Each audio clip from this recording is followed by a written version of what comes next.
Hello friends, welcome to the series tutorial on how to split the pair of straight lines. To split the pair of straight lines, we are going to use a different method which I call Y pivoting method. In the previous video, we did a video on X pivoting. In that video, I didn't name it as X pivoting method. But what is the meaning of X pivoting? In X pivoting, this is the equation which will give the equation of two straight lines from this standard equation.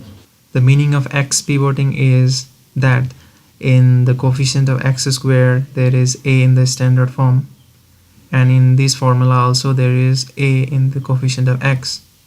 So the meaning of X pivoting is we keep the coefficient of x same in the standard equation and the two pair of straight lines, and what we do is we only change the coefficients of y and the constant. So in this video we will do a method of Y pivoting. By understanding X pivoting, you must have already understood what Y pivoting will be. The coefficient of y squared in the standard equation will be same as the coefficient of y in these pair of straight lines, so we call it Y pivoting. We take the coefficient b as constant in the original equation and the pair of straight lines, and we change the coefficients of x and the constant terms.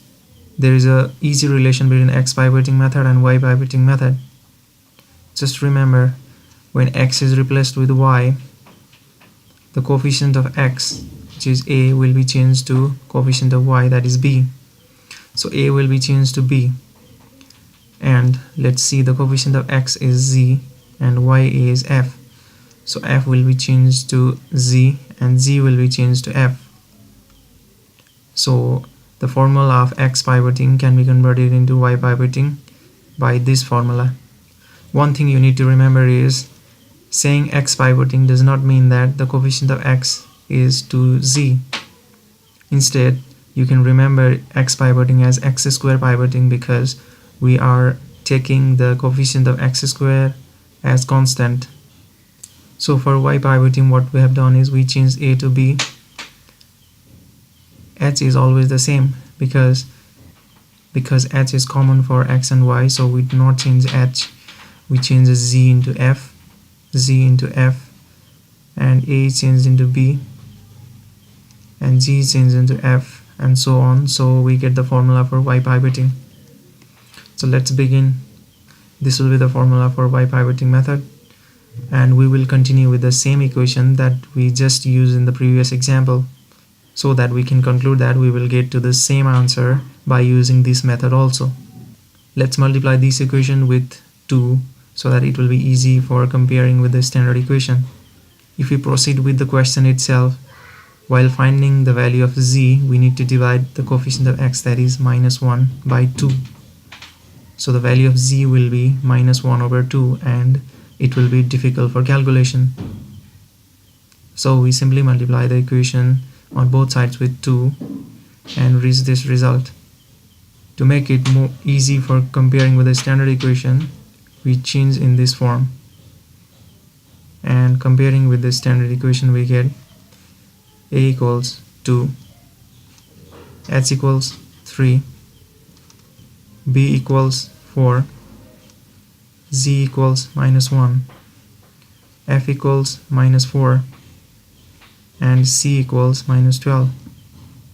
So we directly use this formula now for Y pivoting method and get the result as by plus x into h plus or minus fh minus bz divided by square root of f squared minus bc plus f plus minus root under square root of f squared minus bc. Just simplifying it, we will get this result, and for the simplification we will get this equation. So to find two equations from this equation, we can first take the positive sign, and we will get 4y plus x 3 minus 1. But remember here I'm using the plus sign, but here is negative. Why? Because there is a negative sign before 1, so plus and minus will be minus. So it will be the equation, and we simplify it and take 2 as common, and this will be the equation. In the next part we take the negative sign so that the equation will be in this form. We simplify it, take 4 as common, and the result will be x plus y minus 3 equals 0. So these are the two equations that are represented by these pair of straight lines. I hope you guys have enjoyed the video. In the next video we'll discuss and yet another type of method for splitting the pair of straight line, which I call the constant pivoting method, and it will be more easier than these methods, x pivoting and y pivoting. Till then, thanks for watching.